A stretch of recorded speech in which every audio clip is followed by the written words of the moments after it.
Ótimo, vamos lá, dando seguimento aqui às nossas aulas. Constituição Federal, artigos 29 a 31. Hércules, especialista em resolução de questões através das leis. Você já sabe a nossa metodologia, então você vai pausar o vídeo, vai ler esses artigos aqui rapidinho, sem compromisso. Depois vamos fazer todas as questões que a OAB já cobrou sobre esses artigos e no final a gente faz a leitura em conjunto desses artigos também, beleza? Então vamos lá, vamos para o jogo aqui, questão 559. Então vamos lá, vamos para o jogo, questão 559, abordando aqui os municípios. As contas do município Alfa referentes ao exercício financeiro de 2014, apresentadas pelo prefeito em 2015, receberam parecer desfavorável do Tribunal de Contas do referido município, o qual foi criado antes da promulgação da Constituição da República Federativa do Brasil de 1988. O presidente da Câmara, após regular trâmite interno, editou resolução e aprovou as referidas contas públicas municipais, uma vez que as demonstrações contábeis de exercícios financeiros anteriores deveriam ter sido analisadas em consonância com o plano plurianual. Muito bem. Nossa historinha diz que as contas apresentadas pelo prefeito receberam parecer desfavorável do Tribunal de Contas e, mesmo com esse parecer desfavorável, o que o presidente da Câmara de Vereadores fez? Editou resolução e aprovou as referidas contas públicas municipais. Aí ele traz aqui também uma justificativa para essa aprovação do presidente da Câmara dos Vereadores e vamos seguindo então para nossas questões. Diante da narrativa exposta, assinale a afirmativa correta. Item A. A competência para julgar as contas é do Tribunal de Contas do município, órgão do Poder Judiciário, não podendo, em nenhuma hipótese, o legislativo local afastá-la, sob pena de violação ao princípio da separação e harmonia entre os poderes. Muito bem, vamos separar o nosso itemzinho aqui em duas partes. Primeiro aqui ao início, a competência para julgar as contas é do Tribunal de Contas do município. Muito bem. Lembrando que, na nossa leitura aí sem compromisso, a gente trata sobre os tribunais de contas no município, aqui no finalzinho, ó, artigo 31. Pronto. Primeira coisa, em algum momento você leu que o Tribunal de Contas vai julgar as contas que o prefeito presta anualmente? Não. Olha aqui o parágrafo 2º, ó. O parecer prévio emitido pelo órgão competente sobre as contas que o prefeito deve anualmente prestar só deixará de prevalecer por decisão de 2/3 dos membros da Câmara Municipal. Mais para frente, a gente vai aprender sobre o Tribunal de Contas da União e vamos ter lá, de forma bem objetiva, que o Tribunal de Contas ele só emite parecer sobre as contas prestadas pelo chefe do Poder Executivo, ok? E isso se aplica da mesma forma aqui nos Tribunais de Contas dos municípios, ok? E eu vou observar o seguinte, por que está aqui ó, órgão competente? Porque no município pode ter Tribunal de Contas ou não. Olha aqui nosso parágrafo 1º aqui, ó. O controle externo da Câmara Municipal será exercido com o auxílio dos tribunais de contas dos estados ou do município, ou dos conselhos ou tribunais de contas dos municípios, onde houver, ok? Então tem mais uma possibilidade de órgão para emitir parecer sobre as contas do chefe do Poder Executivo Municipal, beleza? Por isso que está escrito aqui o parecer prévio emitido pelo órgão competente, ok? Ou seja, os órgãos que constam aqui no nosso parágrafo 1º, a depender do município, beleza? Então, o nosso item aqui, dizendo no início que a competência para julgar as contas é do Tribunal de Contas do município, tá certo ou tá errado? Errado. Tribunal de Contas do município, do estado ou da União emite parecer sobre as contas do chefe do Poder Executivo. Nunca vai julgar conta do chefe do Poder Executivo. Só vai emitir parecer, beleza? Seguindo aqui, ó, órgão do Poder Judiciário. Tá certo ou tá errado dizer que Tribunal de Contas do município é órgão do Poder Judiciário? Tá errado. Por quê? Mais pra frente vamos aprender lá no rol dos órgãos do Poder Judiciário que Tribunal de Contas não tá lá escrito, ok? Mesmo tendo esse nome aqui, Tribunal, não consta como órgão do Poder Judiciário, certo? Seguindo aqui, não podendo, em nenhuma hipótese, o legislativo local afastá-la, sob pena de violação ao princípio da separação e harmonia entre os poderes. Ótimo. Vamos ler novamente aqui nosso parágrafo 2º, ó. O parecer prévio, emitido pelo órgão competente sobre as contas que o prefeito deve anualmente prestar, só deixará de prevalecer por decisão de 2/3 dos membros da Câmara Municipal. Ótimo, então o poder legislativo ali, municipal, aqui, ó, a Câmara Municipal pode afastar o entendimento ali estabelecido no parecer prévio do Tribunal de Contas Municipal? Pode. Pode sim, o poder legislativo municipal pode afastar. E aqui está dizendo o quê? Não podendo em nenhuma hipótese o legislativo local afastá-la, ou seja, afastar o entendimento do Tribunal de Contas? Negativo. Com o voto de 2/3 dos membros, pode sim. Então, item A, totalmente errado. Vamos lá, vamos seguindo aqui. Item B. O parecer do Tribunal de Contas do município a respeito da rejeição das contas somente não será acatado pela Câmara Municipal por decisão de 2/3 dos membros deste órgão. Não foi o que justamente a gente acabou de ler, gente? Pelo amor de Deus. O Tribunal de Contas vai julgar ou vai emitir parecer? Vai emitir parecer. E o parecer pode ser afastado pela Câmara Municipal? Pode. Quando? Por decisão de 2/3 dos membros deste órgão. Vamos ler aqui de novo o nosso parágrafo 2º. Olha aqui, ó. Literalidade. O parecer prévio, emitido pelo órgão competente sobre as contas que o prefeito deve anualmente prestar, só deixará de prevalecer por decisão de 2/3 dos membros da Câmara Municipal. Tranquilo? Maravilha. Então, nossa resposta é o item B. Marquei aqui, tranquilo. Vamos lá, item C. Considerando que o Tribunal de Contas do município é órgão do Poder Legislativo e o presidente da Câmara é a autoridade máxima de sua estrutura, é constitucional o afastamento pelo chefe do Poder Legislativo local do entendimento de órgão a ele subordinado. Muito bem, vamos lá, separando o itemzinho aqui por partes, ó. O início. Considerando que o Tribunal de Contas do município é órgão do Poder Legislativo. E aí? Essa parte aí tá certa ou tá errada? Já vimos aqui que não é órgão do Poder Judiciário, né? Isso aqui a gente vai ver lá na frente. E agora está dizendo que é órgão do Poder Legislativo. Em algum momento aqui, na leitura dos nossos artigos, diz que o Tribunal de Contas é órgão do Poder Legislativo? Não. Não diz em nenhum momento. O que diz é o seguinte, que a fiscalização do município será exercida pelo Poder Legislativo Municipal. E o Poder Legislativo Municipal, ou seja, a Câmara de Vereadores, vai exercer essa fiscalização com o auxílio dos tribunais de contas dos estados ou do município, ou dos conselhos ou tribunais de contas dos municípios. Entendido? Então, Tribunal de Contas, ele auxilia a fiscalização do Poder Legislativo. Está dizendo aqui que o Tribunal de Contas se subordina à Câmara Municipal, ao Poder Legislativo? Não. Está dizendo que o Tribunal de Contas ele auxilia a Câmara Municipal. Maravilha? Ótimo. Estou esquecendo da minha canetinha, hein? Então vamos lá, seguindo. Primeira parte está errada. Olha aqui. E o presidente da Câmara é a autoridade máxima de sua estrutura? Sim. O presidente da Câmara Municipal é a autoridade máxima do Poder Legislativo. E quem é a autoridade máxima do Tribunal de Contas do município?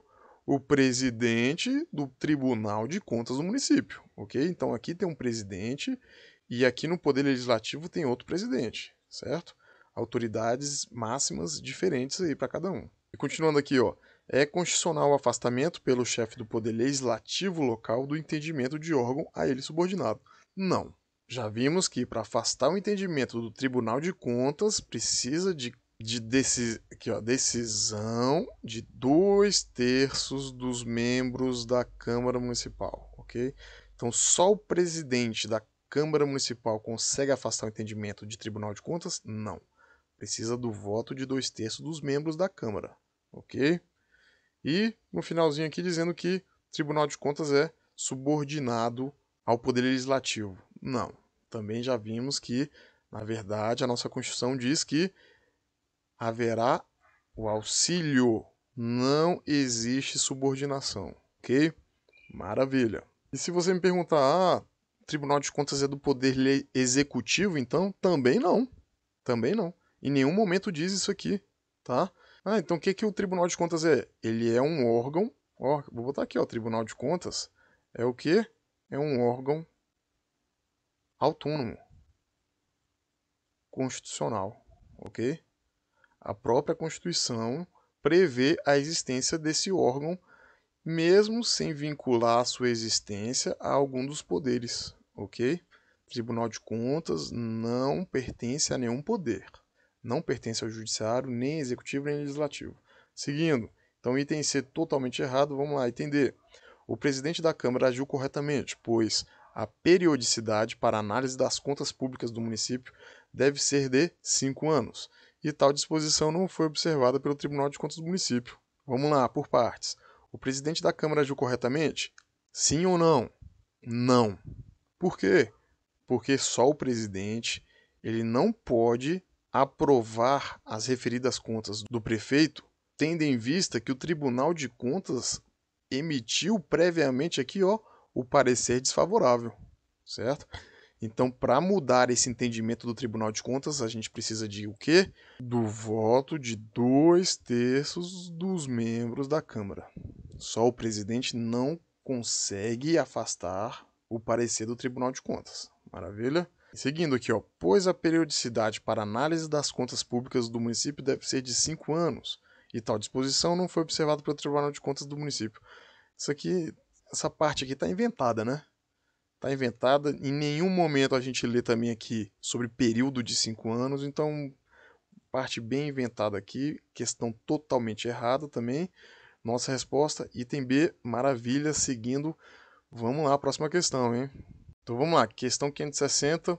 A lei orgânica do município Z, com 70 mil habitantes, dispõe que o Poder Legislativo deverá fixar o número de vereadores para a composição da Câmara Municipal. Resolução da Câmara Municipal de Z fixou em 13 o número de vereadores para a próxima legislatura. Então qual que é a nossa historinha? O município Z, com a sua lei orgânica, dispôs o quê? Que o Poder Legislativo vai fixar o número de vereadores daquela Câmara Municipal, tá? E qual o número de habitantes lá do município Z? 70 mil habitantes. Ótimo, então com essa disposição da lei orgânica, o que aconteceu? A Câmara Municipal aqui, ó, editou uma resolução e fixou em 13 o número de vereadores para a próxima legislatura. Maravilha? Então vamos lá. Considerando a situação narrada e o sistema constitucional brasileiro, assinar a afirmativa correta. Item A. A lei orgânica e a resolução são inconstitucionais por afrontarem a Constituição da República. Ótimo. Afrontou a Constituição da República ou não? Na sua leitura, você viu em algum momento dizendo se é a lei orgânica do município ou se é a resolução da Câmara de Vereadores que deve estabelecer o número de vereadores na legislatura? Não, em nenhum momento. Aqui, ó, vamos ler aqui o nosso caput. Artigo 29. O município reger-se-á por lei orgânica, votada em 2 turnos, com um interstício mínimo de 10 dias e aprovada por 2/3 dos membros da Câmara Municipal, que a promulgará, atendidos os princípios estabelecidos nessa Constituição, na Constituição do respectivo Estado e os seguintes preceitos. Aí vem aqui nosso inciso 4. Para a composição da Câmara Municipal será observado o limite máximo. Pronto. Então, em nenhum momento diz qual ato normativo vai estabelecer o limite máximo de vereadores que vão compor a Câmara Municipal. Então, o nosso item A não está cobrando a literalidade, ok? É um entendimento jurisprudencial, então por isso vamos pular. Item B. Como um ato normativo secundário, a resolução não pode ser objeto de controle de constitucionalidade? Opa, isso aqui a gente vai aprender lá na frente, quando tratarmos do processo legislativo, e vamos saber que sim, resolução é sim objeto de constitucionalidade. Por quê? Porque tem força de lei, tá? Resolução tem força de lei. Mas mesmo assim, isso aqui é mais pra frente, não se preocupe. Vamos lá, item C. A resolução é inconstitucional em razão do número de vereadores estabelecido. Opa, então para municípios com 70 mil habitantes, qual é o número máximo de vereadores? Vamos ver. Vamos ver aqui na nossa Constituição. Olha a linha D. Olha a linha D aqui, ó. Quando a Câmara Municipal vai poder ter no máximo 15 vereadores aqui, ó. Quando? Quando o município tiver mais de 50 mil habitantes e até 80 mil habitantes. Ok? Então, na faixa de 50.001 habitantes até 80 mil, a Câmara Municipal vai poder ter o limite máximo de 15 vereadores. Opa, pode ter 16? Não. Pode ter 15? Pode, porque é até 15. Ah, se é até 15, pode ter 14? Pode. Pode ter 13? Pode. Ah, então se aqui na nossa questão teve 13 vereadores, foi descumprida a previsão constitucional ali de no máximo 15? Não. Maravilha? Então não há nenhuma inconstitucionalidade estabelecendo aqui 13 vereadores, ok? Agora, se é por resolução ou pela lei orgânica que deve ser estabelecido, aí é matéria de jurisprudência e a gente não precisa saber disso agora, tá? Então o item C é errado justamente nessa parte aqui, que diz que é inconstitucional em razão do número de vereadores. Não, o número de vereadores não é inconstitucional. Agora, se é por resolução ou lei orgânica, aí é jurisprudência. Vamos lá, item D. A lei orgânica do município Z é inconstitucional, pois viola o princípio da separação dos poderes. Olha, essa justificativa aqui tá bem suspeita, né? Por quê? Pensar na violação do princípio da separação dos poderes seria no caso de o executivo dispor sobre o número de vereadores da Câmara Municipal. Entendido? Maravilha. Então, a justificativa aqui não procede, tá? Não procede. Itemzinho que a gente não fez porque cobrou sobre jurisprudência. Mas vamos fazer os outros e a gente vai ver que, óbvio, a maioria é literalidade da lei. Então isso aqui, jurisprudência, você deixa para aprender depois que tiver dominado a literalidade, tá? Vamos lá, vamos pro próximo item. Vamos lá, próxima questão agora, questão 561. Em observância aos princípios da transparência, publicidade e responsabilidade fiscal, o prefeito do município Alfa elabora detalhado relatório contendo a prestação de contas anual, ficando tal documento disponível para consulta e apreciação no respectivo Poder Legislativo e no órgão técnico responsável pela sua elaboração. Carlos, morador do município Alfa, contribuinte em dia com suas obrigações civis e políticas, constata diversas irregularidades nos demonstrativos apresentados, apontando indício de superfaturamento e desvios de verbas em obras públicas. Ótimo, então explicação bem tranquila aqui. O prefeito elaborou relatório detalhado e prestou as suas contas públicas que ocorrem anualmente. E a prestação da sua conta ali, né, esse relatório, ele ficou disponível para consulta e apreciação aonde? No Poder Legislativo e também no órgão técnico responsável pela sua elaboração, beleza? E se estava disponível lá para consulta e apreciação, o que aconteceu? O Carlos, que é o morador do município, ele analisou as contas e encontrou irregularidades, tá? Pronto, esse que aconteceu. Vamos lá. Em função do exposto e com base na Constituição da República, ou seja, lei e a Constituição, você, como advogado de Carlos, deve esclarecer que a fiscalização das referidas informações concernentes ao município Alfa, conforme previsto na Constituição brasileira, é de responsabilidade exclusiva dos tribunais de contas do Estado ou do município onde houver. Vamos aqui para nossa Constituição. Ó, nosso artigo ali 31, né, no finalzinho. Pronto, aqui, ó. A fiscalização cabe a quem? Ó, a fiscalização do município será exercida pelo Poder Legislativo Municipal mediante controle externo e pelo sistema de controle interno do Poder Executivo Municipal, na forma da lei. Parágrafo 1º. O controle externo da Câmara Municipal, ou seja, a fiscalização do município aqui, ok? Que será exercida pelo Poder Legislativo. Tá? Então, o controle externo da Câmara Municipal será exercido com auxílio dos tribunais de contas dos estados ou do município, ou dos conselhos, ou tribunais de contas dos municípios, onde houver. Maravilha? Então, item A, tá certo ou tá errado? Dizer aqui, ó, fiscalização das referidas informações concernentes ao município, conforme previsto na Constituição brasileira, é de responsabilidade de quem? Responsabilidade exclusiva dos tribunais de contas do estado ou do município onde houver? Não. É responsabilidade do Poder Legislativo e os tribunais de contas vão auxiliar o Poder Legislativo nessa fiscalização, tá? Então, item A totalmente errado. Vamos lá, item B. Carlos tem legitimidade para questionar as contas do município Alfa, já que, todos os anos, as contas permanecem à disposição dos contribuintes durante 60 dias para o exame e apreciação. E aí, item certo ou errado? Vamos lá na nossa legislação. Olha o nosso parágrafo 3º aqui, literalidade, hein? Vamos lá.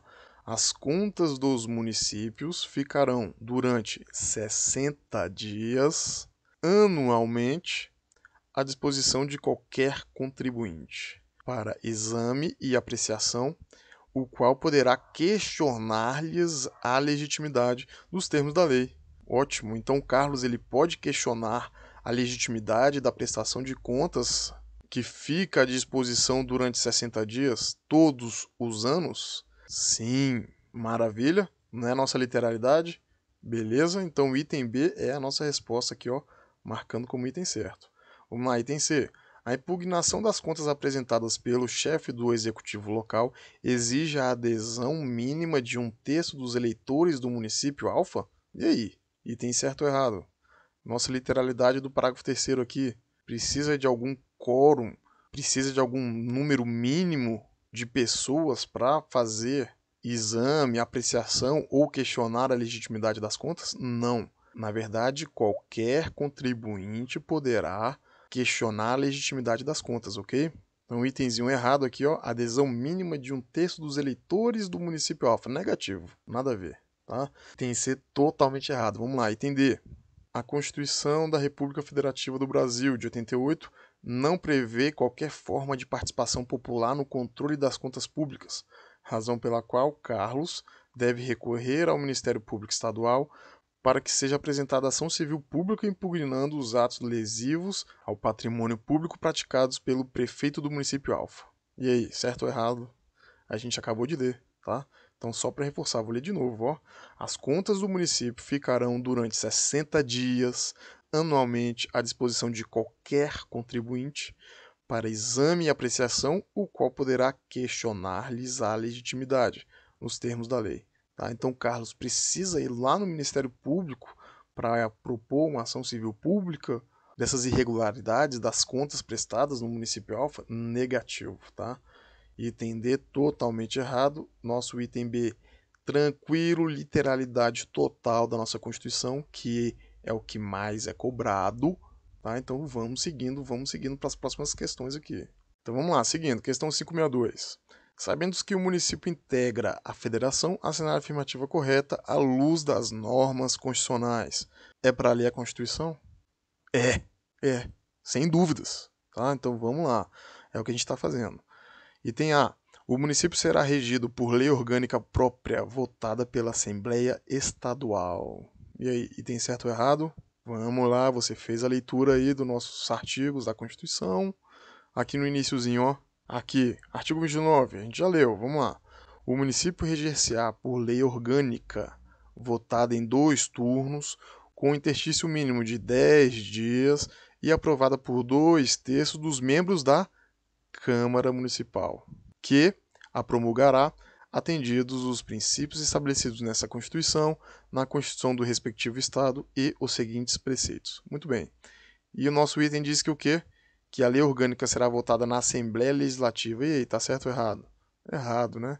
É a própria Câmara Municipal que vai aprovar a lei orgânica do município, ok? Então, item A errado, né? O município será regido por lei orgânica votada pela Assembleia Estadual, negativo. Tá? É a Câmara Municipal. Vamos lá, item B. A organização municipal conterá previsão de eleições para mandato de 5 anos sem reeleição. E aí, as eleições do município ocorrem com mandato de 5 anos e não tem reeleição? Olha aqui a nossa literalidade. Olha aqui o nosso inciso primeiro aqui, ó. É o nosso primeiro preceito a ser observado pela lei orgânica, né? Ó, eleição do prefeito, do vice-prefeito e dos vereadores para mandato de 4 anos, mediante pleito direto e simultâneo, realizado em todo o país. Ótimo, então são 5 anos de mandato? Não. E está dizendo aqui que não pode ter reeleição? Também não. Tá? Então nosso item B aqui é errado, totalmente errado, quando ele diz aqui, ó, mandato de 5 anos e sem reeleição. Nada a ver, tá? Item C. Um projeto de lei de iniciativa popular baseado em interesse local depende de pelo menos 5% do eleitorado. E aí, nossa literalidade? Nossa literalidade diz o que aqui? Do inciso 13 aqui do artigo 29, ó. Inciso 13. Vamos lá? Iniciativa popular de projetos de lei de interesse específico do município, da cidade ou de bairros, através de manifestação de pelo menos 5% do eleitorado. Ótimo! Esse aqui é outro preceito que a nossa lei orgânica deve observar? Sim. E o que, que o nosso item C diz? Justamente isso. Um projeto de lei de iniciativa popular baseado no interesse local depende de pelo menos 5% do eleitorado. Maravilha? Item C tranquilo, literalidade na veia, cara. Tá? Não tem mistério, vamos lá. Item D. O limite máximo de 10 vereadores deverá ser observado para localidades com até 15 mil habitantes. Veja, você precisava fazer a questão sabendo sobre os limites de número de vereadores a depender do número de habitantes? Não. Você já conseguia fazer tranquilo aqui, ó. E tem C a resposta, tá? Mas mesmo assim, vamos ver aqui o nosso número de vereadores para 15 mil habitantes. Olha aqui, ó. Pronto, aqui. Inciso 4. Para a composição das câmaras municipais será observado do limite máximo, ou seja, pode ter menos? Pode. Por quê? Porque aqui está dizendo o limite máximo, tá? Então, limite máximo de 9 vereadores nos municípios de até 15 mil habitantes. Opa! Então, quando for até 15 mil habitantes, pode ter 3 vereadores? 2, 1, 5, 10, 8, 9? Sim, porque é até 9 vereadores. E pode ter 10 vereadores? Não, 10 não, tá? E é justamente o que o item D está dizendo, né? Ó, limite máximo de 10 vereadores? Não, o limite máximo é de 9 vereadores. Quando? Para localidades com até 15 mil habitantes. Maravilha? Itemzinho tranquilo, vamos lá, vamos para o próximo. Então vamos lá para a próxima questão, questão 563, ó. As competências municipais são fixadas na Constituição Federal. À luz das normas constitucionais, opa, de novo? É, então a gente tem que ler a Constituição, óbvio, cara, é o que mais cai, tá? Então, à luz das normas constitucionais, é incorreto afirmar que o município é competente para, opa, então a gente tem que descobrir qual dos itens não é competência municipal, tá? Então vamos lá, item A. Legislar sobre assuntos de interesse local. E aí, é competência do município ou não? Vamos aqui na nossa literalidade, ó. Aqui, artigo 30. Ó, nosso artigo 30. Compete aos municípios. Inciso 1º, legislar sobre assuntos de interesse local. Ótimo. Então, legislar sobre assuntos de interesse local é uma das competências do nosso município. Então, item A não é a nossa resposta, tá? Vamos lá, a gente tem que saber qual item não é competência do município. Vamos lá, item B.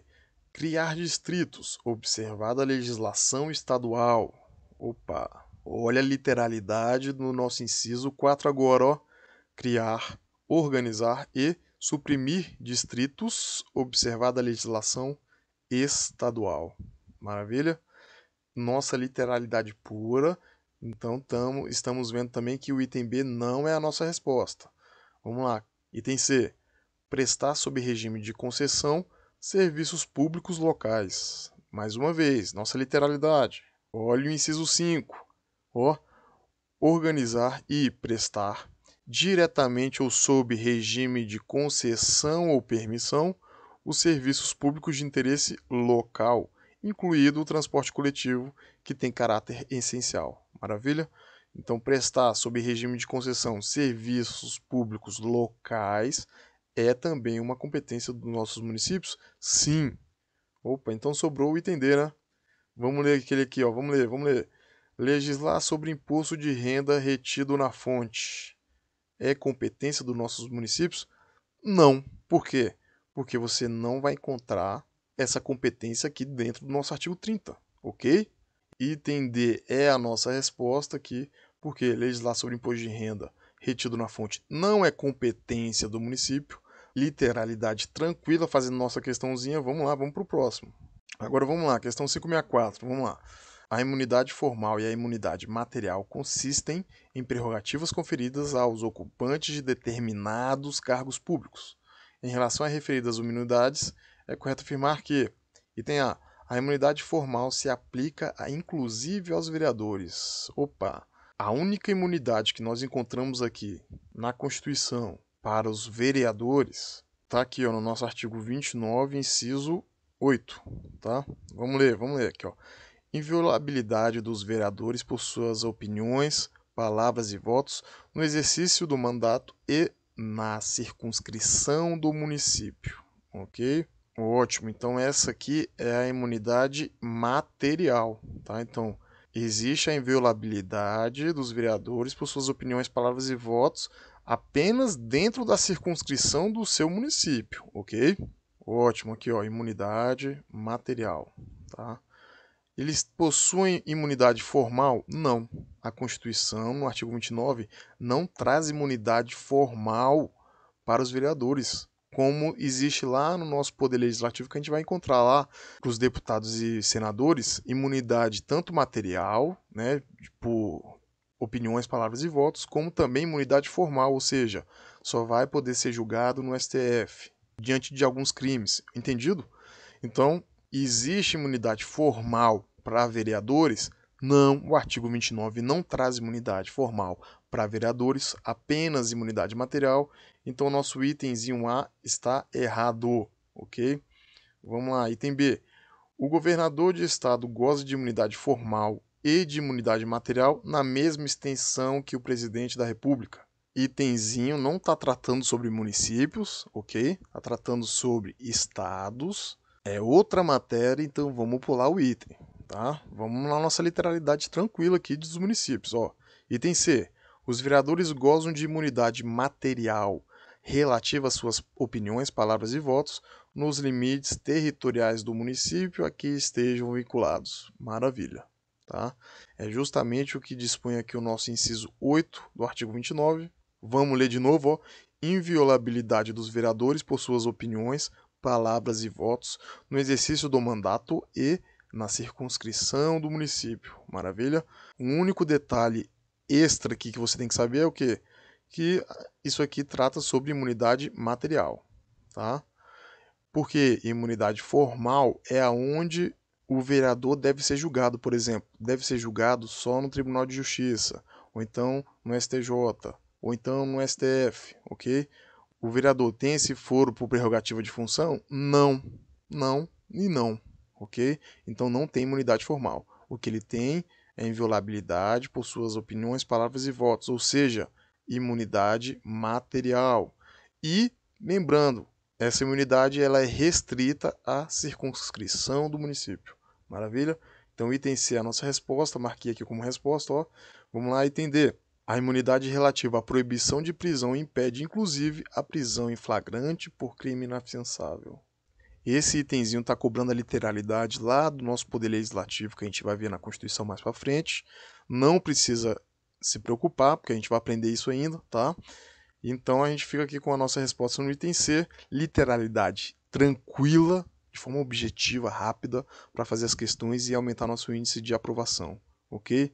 Vamos lá, próxima questão, seguindo. Pronto, chegamos aqui, ó, capítulo 4, nossa leitura final, tá? Do capítulo 4, que trata sobre os municípios. Lembra o que já falamos antes aqui em cima, ó? Que o nosso capítulo 4, ele está dentro do título 3, que é da organização do Estado. Dentro da organização do Estado, nós já vimos capítulo 1 da organização político-administrativa, vimos o capítulo 2, que é da União, o capítulo 3, que é dos estados, ó, aqui, dos estados, e agora, capítulo 4 dos municípios, tá ok? Então, vamos lá, artigo 29. O município reger-se-á por lei orgânica votada em 2 turnos, com interstício mínimo de 10 dias e aprovada por 2/3 dos membros da Câmara Municipal, que a promulgará atendidos os princípios estabelecidos nesta Constituição, na Constituição do respectivo Estado e os seguintes preceitos. Pronto, então lembrando, existe a Constituição Federal, ok? em âmbito federal, certo? Existem as constituições estaduais, cada estado tem a sua constituição, e existem as constituições municipais, não. No âmbito municipal nós temos a lei orgânica municipal, ok? E para essa lei orgânica ser aprovada, o que precisa? Precisa ser votada em 2 turnos, com interstício mínimo de 10 dias, ou seja, entre o primeiro turno e o segundo turno tem que ter aqui um tempo mínimo de 10 dias, certo? E para ela ser aprovada, o quórum aqui é maioria absoluta? Não. Maioria simples? Não. 3/5? Não. Lei orgânica, para ser aprovada, precisa do voto de 2/3 dos membros da Câmara Municipal, certo? E para lembrar disso aqui, dá para até fazer assim um mnemônico, DDD. DDD, tá? Por quê? Primeiro D, 2 turnos. Segundo D, 10 dias. E terceiro D, 2/3, tá? Pronto. E além disso, a Constituição tem que observar a Constituição Federal, as constituições do seu respectivo estado e também os seguintes preceitos. Primeiro preceito aqui, primeiro inciso, eleição de prefeito, do vice-prefeito e dos vereadores para o mandato de 4 anos, mediante pleito direto e simultâneo realizado em todo o país. Tranquilo. Né? A eleição dos mandatos políticos aqui, prefeito, vice-prefeito e vereador dentro do município, terá duração de 4 anos, normal, né? Tranquilo, a gente já sabe disso. E o voto aqui, a eleição de prefeito, vice-prefeito e vereador, pode ser em momentos separados? Não. A eleição que ocorrerá em todos os municípios vai ser uma eleição direta, ou seja, cada cidadão vai lá e vota, e também simultâneo, ou seja, todos os municípios terão a eleição no mesmo dia, tá? Inciso segundo, eleição do prefeito e do vice-prefeito realizada no primeiro domingo de outubro do ano anterior ao término do mandato dos que devam suceder, aplicadas as regras do artigo 77 no caso de municípios com mais de 200 mil eleitores. Primeira coisa que a gente vai fazer é copiar o artigo 77 aqui. Copiei. Vamos destacar aqui no nosso artigo que a eleição vai ocorrer quando? De prefeito e vice-prefeito? No primeiro domingo de outubro do ano anterior ao término do mandato. Certo? Então, um mandato aqui do prefeito de 4 anos. 1, 2, 3, 4 anos. Pronto, aqui.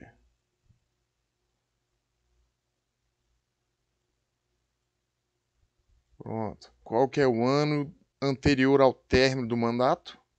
Aqui é o ano, é o 5º ano, ou seja, quando termina o mandato. Aqui termina o mandato já. Pronto, no último ano aqui, em que data especificamente? Do primeiro domingo de outubro, ok? E lembrando que quando houver mais de 200 mil eleitores, é 200 mil habitantes? Não. 200 mil eleitores vão ser aplicadas as regras do artigo 77. Vamos dar uma lida no artigo 77. Aqui, artigo 77. A eleição do presidente e do vice-presidente da República realizar-se-á simultaneamente no primeiro domingo de outubro, em primeiro turno, e no último domingo de outubro, em segundo turno, se houver do ano anterior ao término do mandato presidencial vigente. Tranquilo.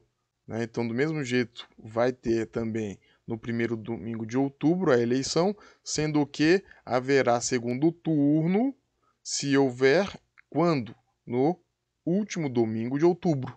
Então agora sim, né? Municípios com mais de 200 mil eleitores, há a possibilidade de ter segundo turno. Agora, com menos de 200 mil eleitores, vai ter segundo turno para prefeito? Não. Não. Tá? Vamos ler aqui rapidinho também parágrafo 1º. A eleição do presidente da República importará do vice-presidente com ele registrado, tranquilo. Então, do prefeito importará também o do vice-prefeito.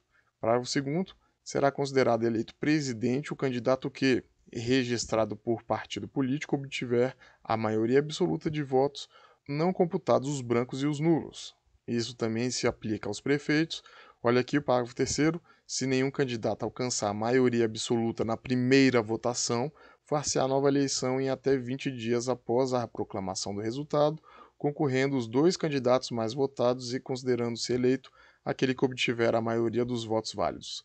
Isso, então aplica-se também nos municípios com mais de 200 mil eleitores? Sim, sim, tá bom? Maioria absoluta na primeira votação aqui para ser eleito nos municípios de mais de 200 mil. E a literalidade aqui continua falando o quê?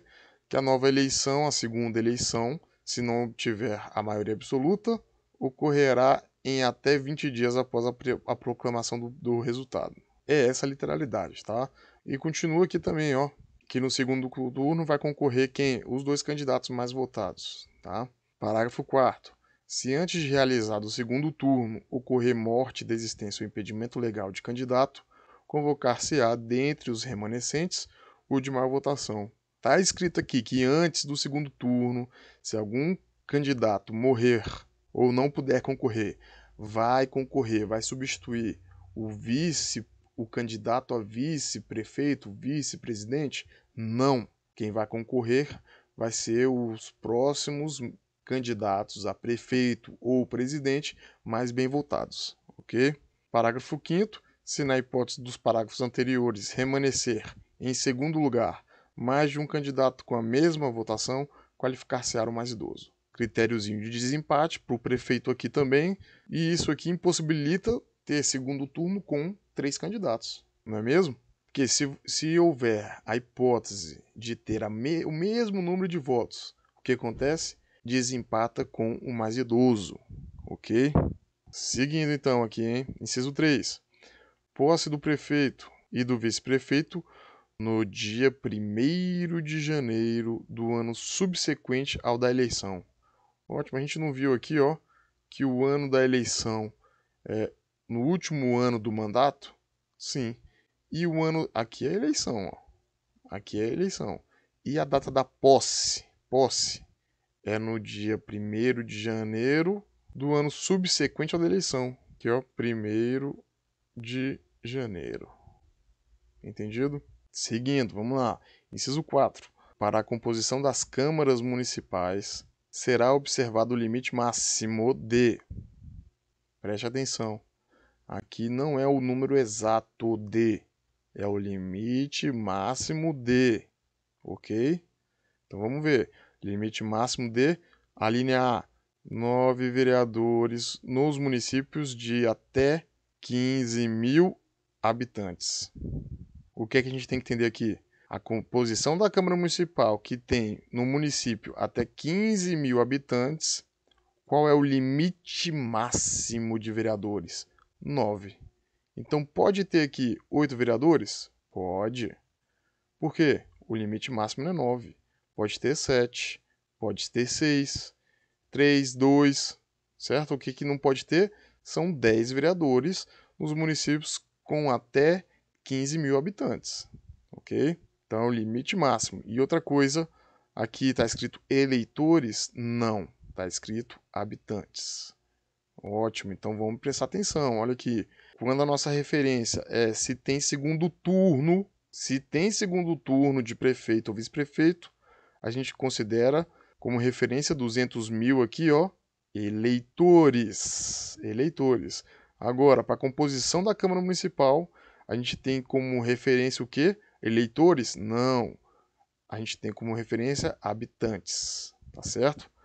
Então vamos seguir esse mesmo raciocínio aqui nas próximas alíneas, ó.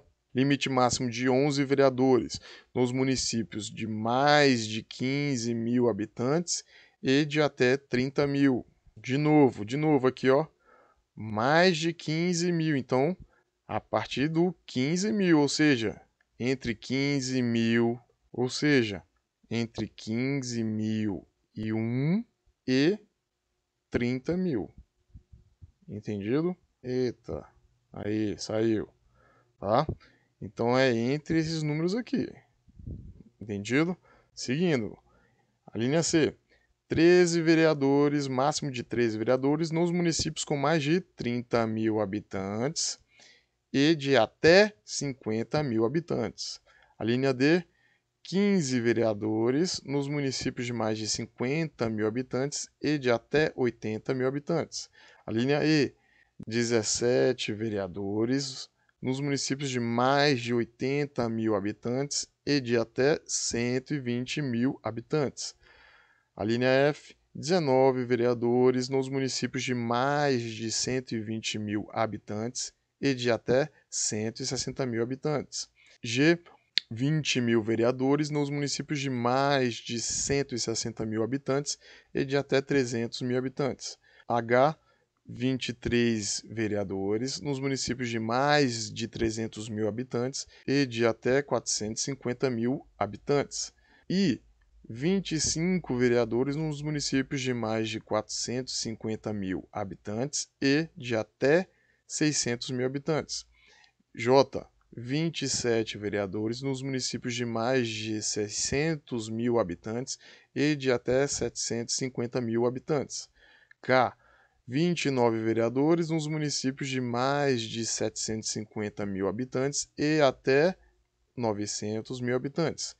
L, 31 vereadores nos municípios de mais de 900 mil habitantes e de até 1.050.000 habitantes. M, 33 vereadores nos municípios de mais de 1.050.000 habitantes e de até 1.200.000 habitantes. N, 35 vereadores nos municípios de mais de 1.200.000 habitantes e de até 1.350.000 habitantes. O, 37 vereadores nos municípios de mais de 1.350.000 habitantes e de até 1,5 milhão de habitantes. P, 39 vereadores nos municípios de mais de 1,5 milhão de habitantes e de até 1.800.000 habitantes. Q, 41 vereadores nos municípios de mais de 1.800.000 habitantes e de até 2.400.000 habitantes. R, 43 vereadores nos municípios de mais de 2.400.000 habitantes e de até 3 milhões de habitantes. S, 45 vereadores nos municípios de mais de 3 milhões de habitantes e de até 4 milhões de habitantes. T, 47 vereadores nos municípios de mais de 4 milhões de habitantes e de até 5 milhões de habitantes. U, 49 vereadores nos municípios de mais de 5 milhões de habitantes e de até 6 milhões de habitantes. V, 51 vereadores nos municípios de mais de 6 milhões de habitantes e de até 7 milhões de habitantes. W, 53 vereadores nos municípios de mais de 7 milhões de habitantes e de até 8 milhões de habitantes. E X, 55 vereadores nos municípios de mais de 8 milhões de habitantes. Mais uma vez, lembre, a quantidade de vereadores aqui é o limite máximo. Pode ter menos, sim. E a nossa referência são eleitores ou habitantes? Habitantes, tá certo? Seguindo, vamos lá. Inciso 5. Subsídios do prefeito, do vice-prefeito e dos secretários municipais fixados por lei de iniciativa da Câmara Municipal. Observados o que dispõe o artigo 37, inciso 11, 39, parágrafo 4º, 150, inciso 2, 153, inciso 3 e 153, parágrafo 2º, inciso 1º.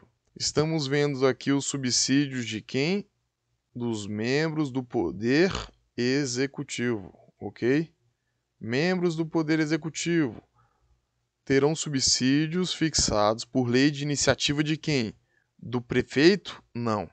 A iniciativa é da Câmara Municipal, certo? E também tem que ser observados esses dispositivos aqui. Maravilha? Então vamos copiar um por um aqui. Vamos copiar sem preguiça, velho. Tá? Vamos botar aqui, ó. Copiar aqui e você copia aí.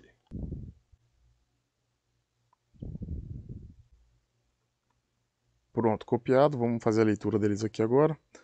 Artigo 37. A administração pública direta e indireta de qualquer dos poderes da União, dos Estados, do Distrito Federal e dos municípios obedecerá aos princípios de legalidade, impessoalidade, moralidade, publicidade e eficiência e também ao seguinte: a remuneração e o subsídio dos ocupantes de cargos, funções e empregos públicos da administração direta, autárquica e fundacional, dos membros de qualquer dos poderes da União, dos Estados, do Distrito Federal e dos municípios, dos detentores de mandato eletivo e dos demais agentes políticos e os proventos, pensões e outras espécies remuneratórias, percebidos cumulativamente ou não, incluídas vantagens pessoais ou de qualquer outra natureza, não poderão exceder o subsídio mensal em espécie dos ministros do STF, aplicando-se o limite nos municípios, o subsídio do prefeito e, nos estados e no Distrito Federal, o subsídio mensal do governador no âmbito do Poder Executivo, o subsídio dos deputados estaduais e distritais no âmbito do Poder Legislativo e o subsídio dos desembargadores do Tribunal de Justiça, limitado a 90 inteiros e 25 centésimos por cento do subsídio mensal em espécie dos ministros do STF. No âmbito do Poder Judiciário, aplicável este limite aos membros do Ministério Público, aos procuradores e aos defensores públicos. Pronto, então aqui a gente extrai que o prefeito está limitado ao subsídio dos ministros do STF, correto? Então, seguindo aqui o artigo 39. A União, os Estados, o Distrito Federal e os municípios instituirão, no âmbito de sua competência, regime jurídico e plano de carreira para os servidores da administração pública direta, das autarquias e das fundações públicas. Parágrafo 4º.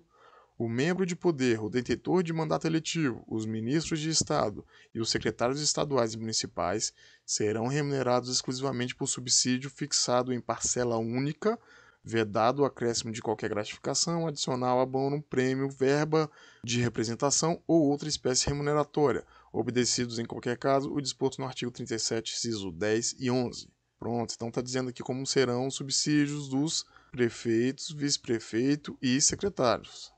Tá? É parcela única. Artigo 150. Sem prejuízo de outras garantias asseguradas ao contribuinte, é vedado à União, aos Estados, ao Distrito Federal e aos municípios, inciso 2, instituir tratamento desigual entre contribuintes que se encontrem em situação equivalente, proibida qualquer distinção em razão de ocupação profissional ou função por eles exercida, independentemente da denominação jurídica dos rendimentos, títulos ou direitos. Ótimo. Então, a tributação realizada em cima do prefeito, do vice-prefeito e secretários tem que ser igual a de qualquer outro cidadão, ok? Artigo 153.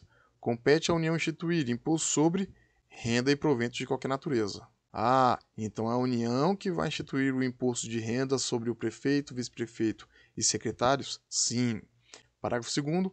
O imposto previsto no inciso 3, ou seja, o imposto de renda, será informado pelos critérios da generalidade, universalidade e progressividade na forma da lei. Tranquilo? Então são questões tributárias aí em cima dos subsídios do prefeito, vice-prefeito e secretários municipais. Tranquilo, vamos lá. Seguindo, inciso 6.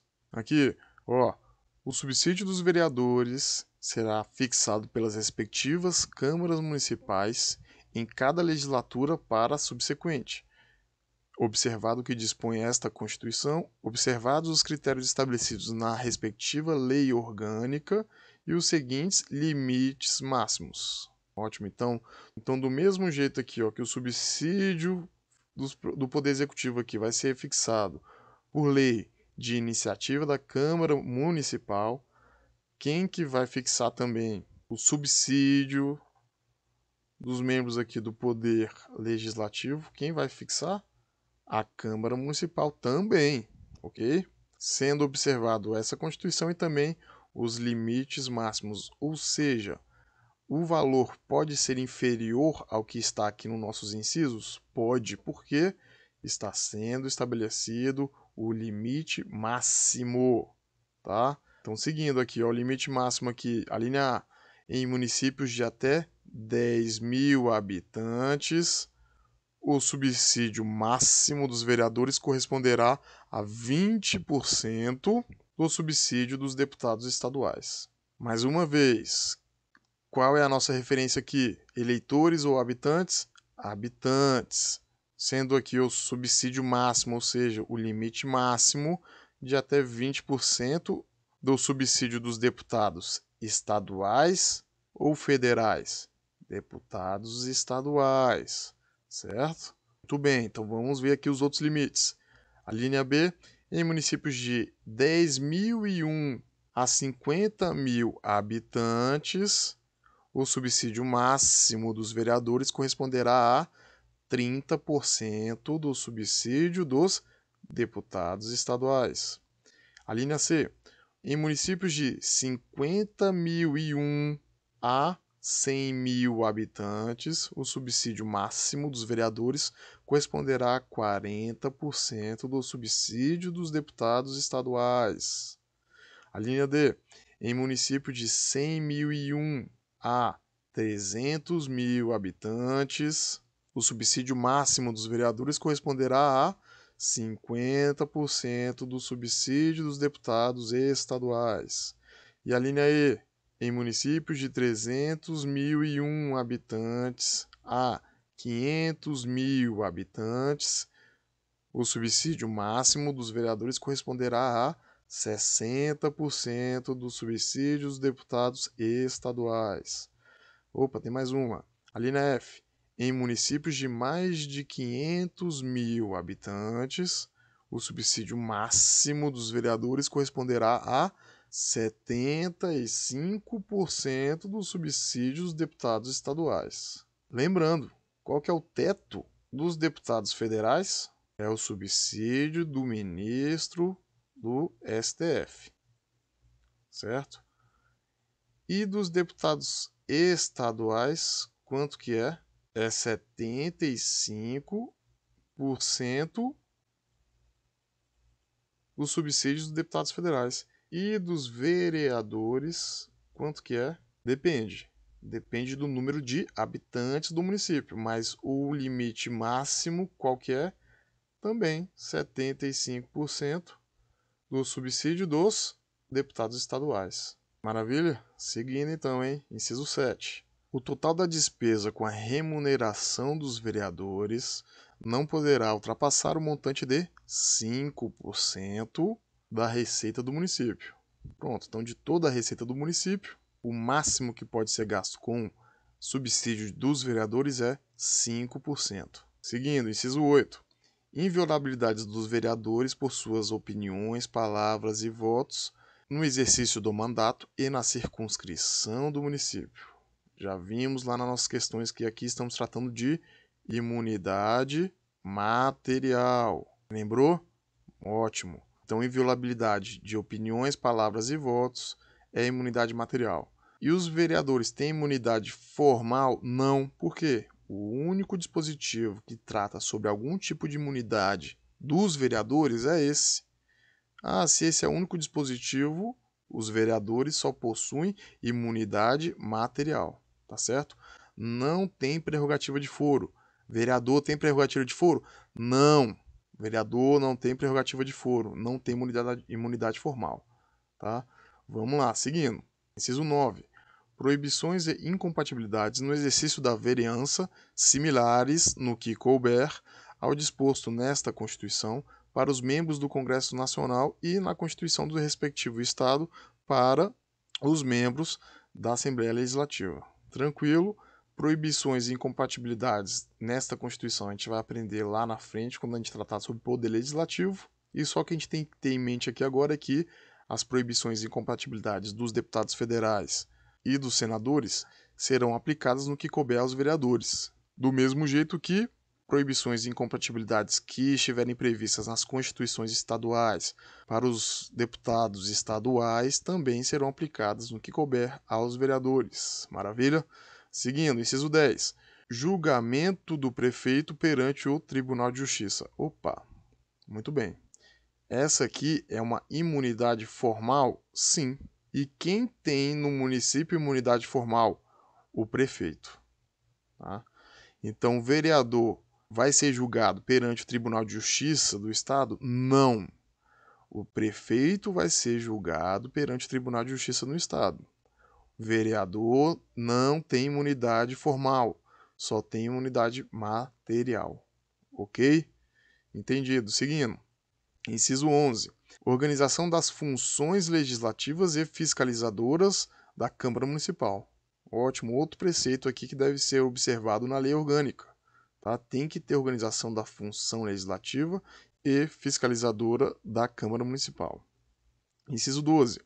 Cooperação das associações representativas no planejamento municipal. Opa, isso aqui é legal, hein? Bem importante, porque está dizendo que associações representativas da sociedade vão participar do planejamento municipal? Sim, a lei orgânica tem que observar isso, ok?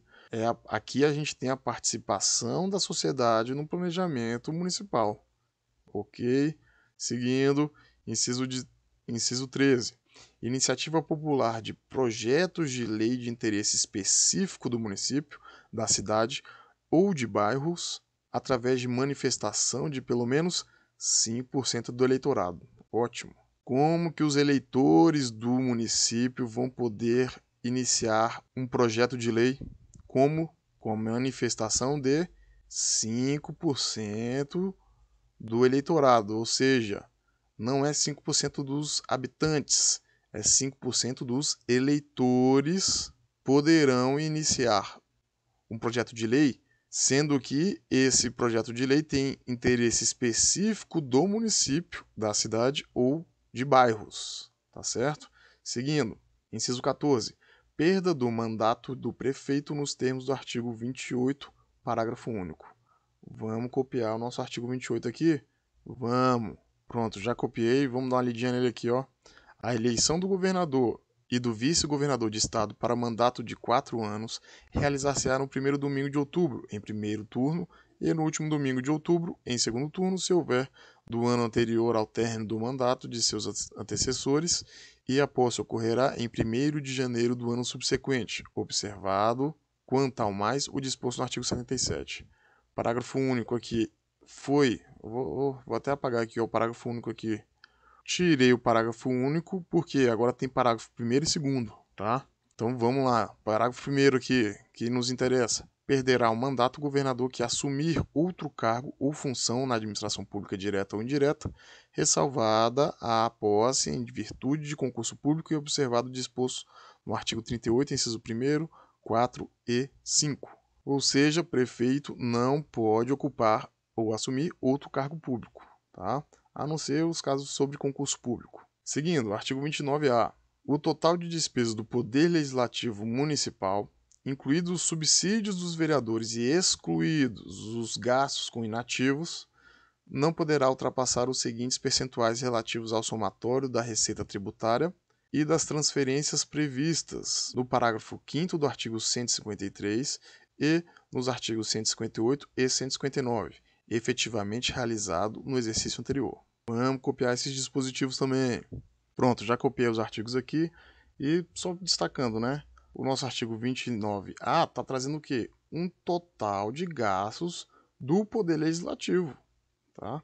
O Poder Legislativo tem um limite máximo de gastos com despesas e nessas despesas está incluído o subsídio dos vereadores e excluído os gastos com inativos, levando-se em conta o quê? O percentual respectivo do número de habitantes relativo ao somatório das receitas tributárias e das transferências que a gente vai ver aqui agora desses artigos, ó. Olha as transferências aqui, ó. Compete à União instituir imposto sobre. Parágrafo 5º, o ouro, quando definido em lei como ativo financeiro ou instrumento cambial, sujeita-se exclusivamente à incidência do imposto de que trata o inciso 5 do caput deste artigo, devido na operação de origem, a alíquota mínima será de 1%, assegurada a transferência do montante da arrecadação nos seguintes termos: 30% para o Estado, o Distrito Federal, o território conforme a origem e 70% para o município de origem. Ótimo, então transferências relativas aqui ó, ao ouro estão inclusas aqui na disposição do nosso artigo 29A. Outro dispositivo, artigo 158, pertence aos municípios o produto da arrecadação do imposto da União sobre renda e proventos de qualquer natureza, incidente na fonte, sobre rendimentos pagos a qualquer título por eles, suas autarquias e pelas fundações que instituírem e manifestarem. Ótimo. Inciso 2º. 50% do produto da arrecadação do imposto da União sobre a propriedade territorial rural, relativamente aos imóveis neles situados, cabendo a totalidade na hipótese da opção a que se refere o artigo 153, parágrafo 4º, inciso 3. Pronto, então vimos aqui imposto de renda, ITR e outro. 50% do produto da arrecadação do imposto do Estado sobre a propriedade de veículos automotores licenciados em seus territórios. Ótimo, então aqui é IPVA. Outro inciso aqui, ó, 25% do produto da arrecadação do imposto do Estado sobre operações relativas à circulação de mercadorias e sobre prestação de serviços de transporte interestadual e intermunicipal e de comunicação. Ótimo. ICMS.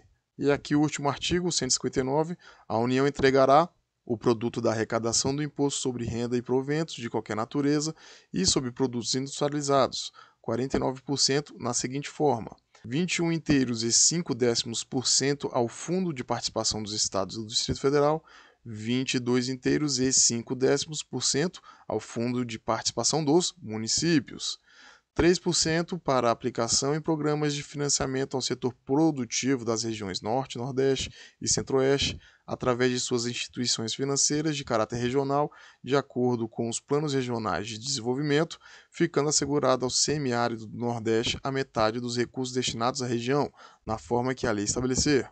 Linha D. 1% ao Fundo de Participação dos Municípios, que será entregue no primeiro decêndio do mês de julho de cada ano, do produto da arrecadação do imposto sobre produtos industrializados, 10% aos Estados e ao Distrito Federal, proporcionalmente ao valor das respectivas exportações de produtos industrializados. Último inciso aqui, do produto da arrecadação da contribuição de intervenção do domínio econômico previsto no artigo 177, parágrafo 4º, 29% para os Estados e o Distrito Federal, distribuídos na forma da lei, observada a destinação a que se refere o inciso 2, a linha C, do referido parágrafo. Pronto. Então, aqui nós vimos algumas transferências que ocorrerão para os municípios e elas também serão consideradas além da receita tributária. Tá? Então, vamos ver aqui os percentuais agora. Inciso 1º, 7% para os municípios com população de até 100 mil habitantes. Muito bem, então o limite é 7%. É até 7% da receita tributária do município e das transferências que nós vimos poderá ser gasto com o Poder Legislativo Municipal. Quando o município tiver uma população de 100 mil habitantes, mais uma vez, não é eleitores, né? Lembrando, a gente só vê eleitores uma vez, né? Quando que foi? Para estabelecer segundo turno no município. Para prefeito, né? Prefeito e vice-prefeito. Depois daquele dispositivo, todas as referências são habitantes. Próxima referência aqui, ó, 6% para os municípios com população entre 100 mil e 300 mil habitantes. Inciso 3, 5% para os municípios com população entre 300.001 habitantes e 500 mil habitantes.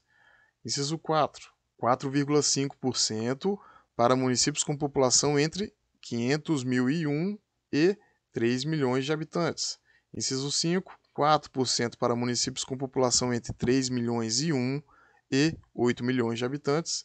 Inciso 6, 3,5% para municípios com população acima de 8 milhões e 1 habitantes. Tranquilo? Seguindo, nossa literalidade, parágrafo 1º. A Câmara Municipal não gastará mais de 70% de sua receita com folha de pagamento, incluindo o gasto com subsídios de seus vereadores. Ótimo, outro limite aqui, né? 70% da despesa do município? Não. 70% da despesa dentro da Câmara Municipal, tá? Agora estamos levando em conta só as despesas da Câmara Municipal. Até 70% pode ser gasto com folha de pagamento, ok? E isso inclui os subsídios dos vereadores? Sim. Parágrafo 2º. Constitui crime de responsabilidade do prefeito municipal. Ótimo. Então vamos ver aqui o que a Constituição traz como crime de responsabilidade do prefeito. Efetuar repasse que supere os limites definidos neste artigo. Inciso 2. Não enviar o repasse até o dia 20 de cada mês. E, inciso 3, enviá-lo, ou seja, enviar o repasse, a menor em relação à proporção fixada na lei orçamentária. Pronto, então os repasses a serem efetuados do Poder Executivo para o Poder Legislativo têm que respeitar o limite estabelecido aqui na Constituição? Sim, se não respeitar o limite, o prefeito vai responder por crime de responsabilidade? Sim. O segundo critério, o repasse tem que ser enviado até o dia 20 de cada mês. Se for efetuado no dia 21, vai responder por crime de responsabilidade? Vai. E o outro critério é se o repasse for efetuado com valor a menor em relação à proporção estabelecida onde? Lá na Lei Orçamentária Anual, ok? Maravilha. Seguindo, parágrafo 3º. Constitui crime de responsabilidade do presidente da Câmara Municipal o desrespeito do parágrafo 1º deste artigo. Opa, então temos aqui a previsão de crime de responsabilidade do prefeito, que são esses incisos, e também temos a previsão de crime de responsabilidade do presidente da Câmara Municipal? Sim. E qual que é o caso do parágrafo 1º? Qual que é o parágrafo 1º aqui, ó? A Câmara Municipal não gastará mais de 70% de sua receita com folha de pagamento, incluindo os gastos com o subsídio de seus vereadores. Ótimo. Então, quando a folha de pagamento for maior que 70% da despesa da Câmara Municipal, o presidente da Câmara vai responder por crime de responsabilidade? Vai. Tá certo? Beleza. Artigo 30 agora. Compete aos municípios. Artigo 30 agora. Compete aos municípios. Opa, então vamos aprender agora aqui sobre a competência dos municípios. Tá? Inciso 1º. Legislar sobre assuntos de interesse local. Pronto, essa é uma das competências. Quero destacar o quê? É qualquer interesse? É interesse geral? Regional? Não. É interesse local. Certo? Vamos lá. Inciso 2º aqui. Suplementar a legislação federal e a estadual no que couber. Eu vou até pesquisar aqui, ó, a palavra suplementar, porque a gente já acabou de ver nas aulas anteriores essa mesma palavrinha. Olha aqui, ó. A competência da União para legislar sobre normas gerais não exclui a competência suplementar dos estados, ok? Como essa literalidade é bem parecida, eu vou pedir para você, velho, copia esse dispositivo e coloca lá embaixo, tá bom? Ajuda bastante aí na hora que você for reler, tá? E ó, qual que é o artigo lá? Vamos dar uma olhadinha. Aí, ó, artigo 24. Vou copiar lá também. Pronto, então tá aqui, ó. Vamos ler de novo aqui, ó. Compete à União, aos Estados e ao Distrito Federal legislar concorrentemente sobre a competência da União para legislar sobre normas gerais, não exclui a competência suplementar dos Estados. Ok? É isso que você precisa para sua prova. Tem que se preocupar no início com outra coisa a não ser a literalidade? Não. Essa é a literalidade do artigo 24, parágrafo 2º, e essa é a literalidade do inciso 2º, artigo 30, ok? Seguindo, vamos lá. Inciso 3. Instituir e arrecadar os tributos de sua competência, bem como aplicar suas rendas, sem prejuízo da obrigatoriedade de prestar contas e publicar balancetes nos prazos fixados em lei. Tranquilo, né? Então, o município, compete ao município aqui, ó. Instituir e arrecadar tributos? Sim, quais tributos? Os tributos de sua competência.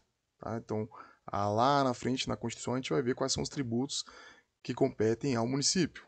E, além disso, eles também podem aplicar suas rendas. Tá? Ou seja, tem um prédio, vamos supor aqui, ó, tem um prédio lá no município e no registro de imóveis, esse prédio aqui tem como proprietário o próprio município. Tá aqui, ó. M de município, esse prédio é do município.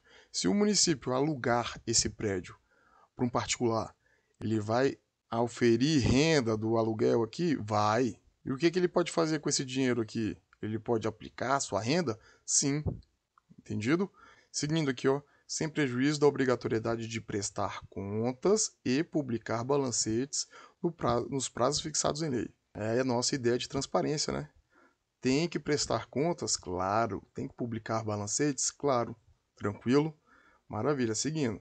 Inciso 4. Criar, organizar e suprimir distritos, observada a legislação estadual. Ótimo. Lá em cima a gente também já viu sobre criação, extinção e outras formas aí de mexer no território estadual, municipal, e agora a gente está vendo a competência de criar, organizar e suprimir o quê?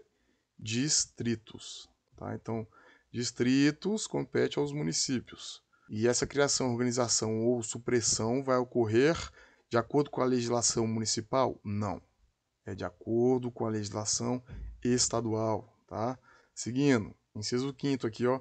Organizar e prestar diretamente ou sob regime de concessão ou permissão os serviços públicos de interesse local, incluído o de transporte coletivo, que tem caráter essencial. Quem vai organizar e prestar os serviços públicos de interesse local é o município? Sim. É interesse regional? Não. Interesse federal? Não. Estadual? Não. Interesse local. É aquele padrão que a gente viu aqui em cima, ó. Legislar sobre assuntos de interesse local, município. Serviços públicos de interesse local, município. E essa organização ou prestação de serviços públicos de interesse local pode ser direto ou indiretamente. Se for indiretamente, vai ser por concessão ou permissão. Está escrito aqui autorização? Não. A literalidade é essa, concessão ou permissão, ok? E lembrando dessa observação aqui, ó, que o transporte coletivo está incluso nos serviços públicos de interesse local e, além disso, tem caráter essencial, tá?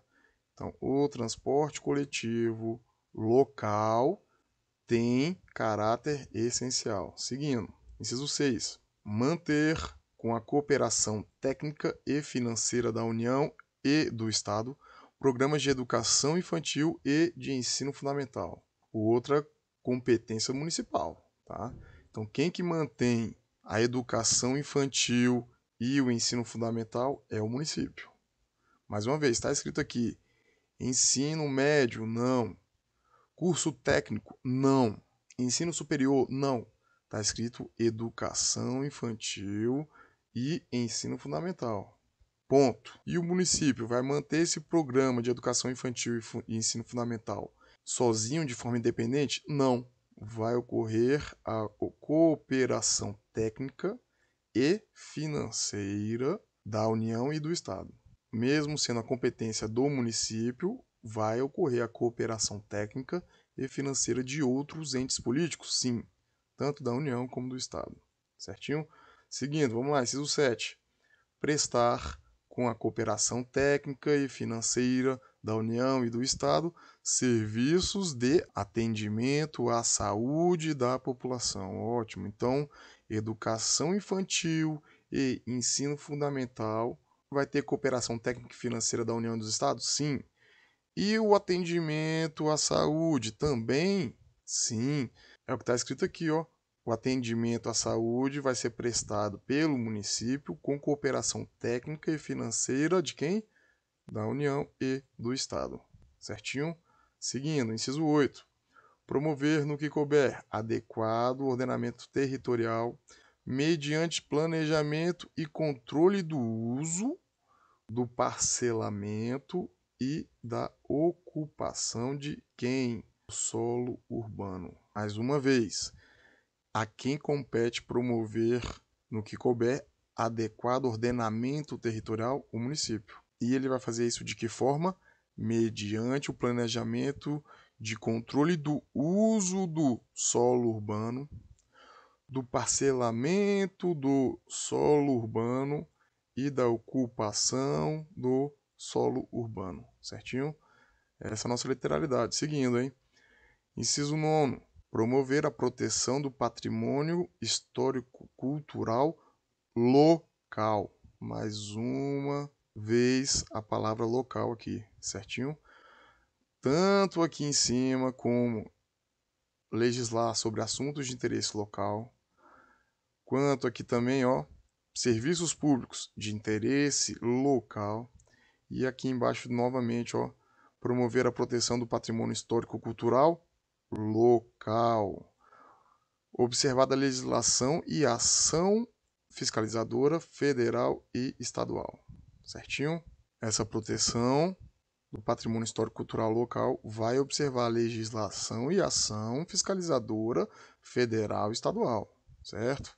Seguindo. Para terminar aqui, artigo 31. A fiscalização do município será exercida pelo Poder Legislativo Municipal mediante controle externo e pelos sistemas de controle interno do Poder Executivo Municipal na forma da lei. Pronto. Então, a fiscalização do município vai ocorrer de duas formas, tá? Uma delas é aqui, ó, vou botar aqui, ó. Uma delas é através do Poder Legislativo mediante controle externo. E a segunda forma é qual? Aqui, ó. Segunda forma vai ser pelo Poder Executivo. De que forma? Ó, por meio do controle interno. Certinho? Maravilha. Essa é a nossa literalidade. Tá certo? Seguindo, parágrafo 1º.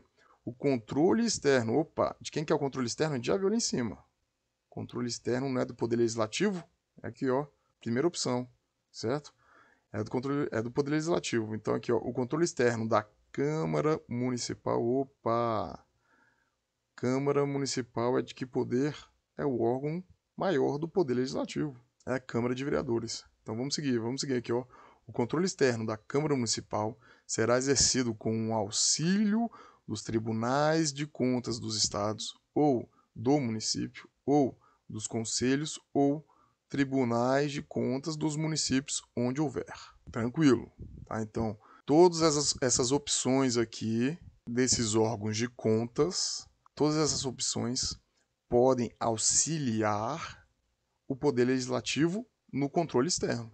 Entendido? Então eu te pergunto, esses órgãos de contas aqui, eles fazem parte do Poder Legislativo? Não. Eles estão subordinados ao Poder Legislativo? Ó, tá escrito aqui que eles são subordinados? Não.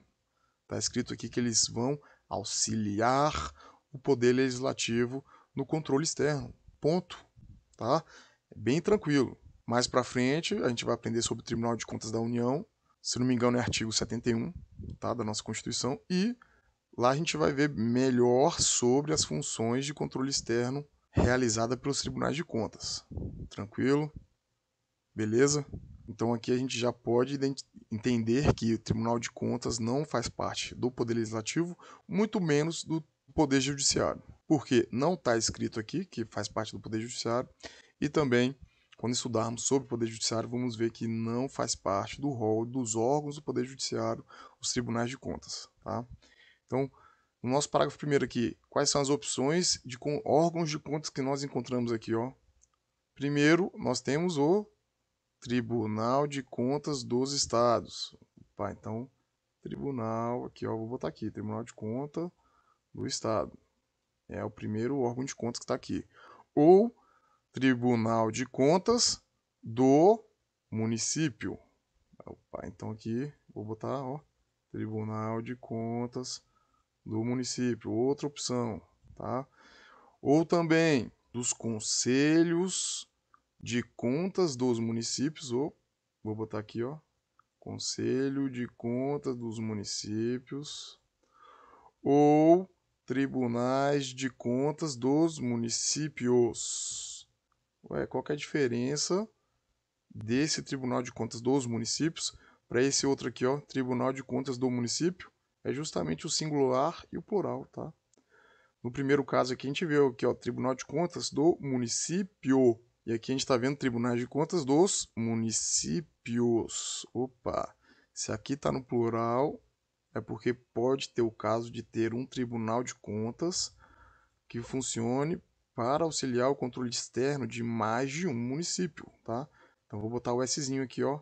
Pronto. Tribunais de Contas dos Municípios. Entendido? Então a possibilidade de órgão de contas na esfera municipal são quantas? 4. São 4. Maravilha. Então seguindo aqui nosso parágrafo 2º, hein? O parecer prévio emitido pelo órgão competente sobre as contas que o prefeito deve anualmente prestar só deixará de prevalecer por decisão de 2/3 dos membros da Câmara Municipal. Mais uma vez, lá na frente a gente vai ver sobre o Tribunal de Contas da União e vai especificar muito melhor as funções desses órgãos de contas, tá? Mas aqui a gente já consegue saber que os órgãos de contas vão emitir parecer? Sim, eles vão emitir parecer prévio sobre as contas que o prefeito deve prestar, ou seja, o chefe do poder executivo, tá?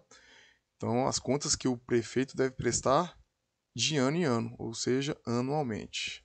Maravilha? Eles vão julgar as contas do prefeito? Não. Esses órgãos de contas vão emitir parecer prévio. Justamente para quê? Para auxiliar o controle externo da Câmara Municipal. Então a Câmara Municipal pode, aqui ó, a Câmara Municipal que realiza o controle externo pode afastar, pode rejeitar esse parecer prévio emitido por um desses órgãos de contas aqui? Sim. E como é que ele faz para afastar esse parecer prévio? Com decisão de 2/3 dos membros da Câmara Municipal. Opa, então o presidente da Câmara Municipal pode afastar o parecer prévio desses órgãos de contas? Não. Somente com a decisão de 2/3 dos membros. Beleza? Essa é a nossa literalidade. Seguindo, parágrafo 3º.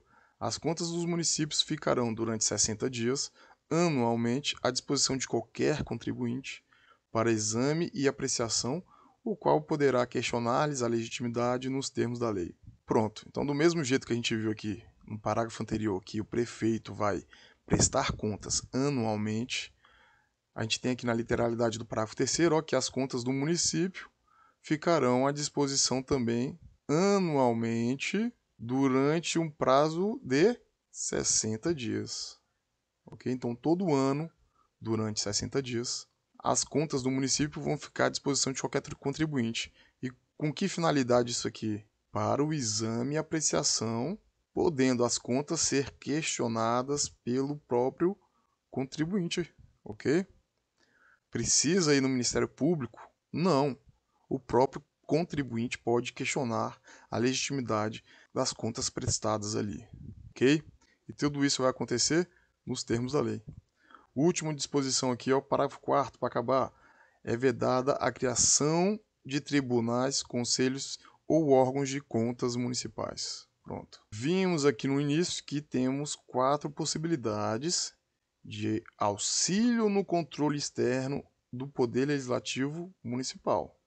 Existe pode ser pelo Tribunal de Contas Estadual, pelo Tribunal de Contas do município, pelo Conselho de Contas dos Municípios e também pelo Tribunal de Contas dos Municípios, certo? Então, os órgãos municipais aqui, eles têm que ser extintos? Não. O que está escrito é que é vedado o quê? É proibido criar um novo órgão municipal de contas, tá? Não pode criar. Agora, os órgãos de contas que já existissem aqui, ó, Tribunais de Contas do Município, ou Conselho de Contas dos Municípios, ou Tribunal de Contas dos Municípios, que já existissem antes da Constituição, vão continuar o funcionamento? Sim, normalmente.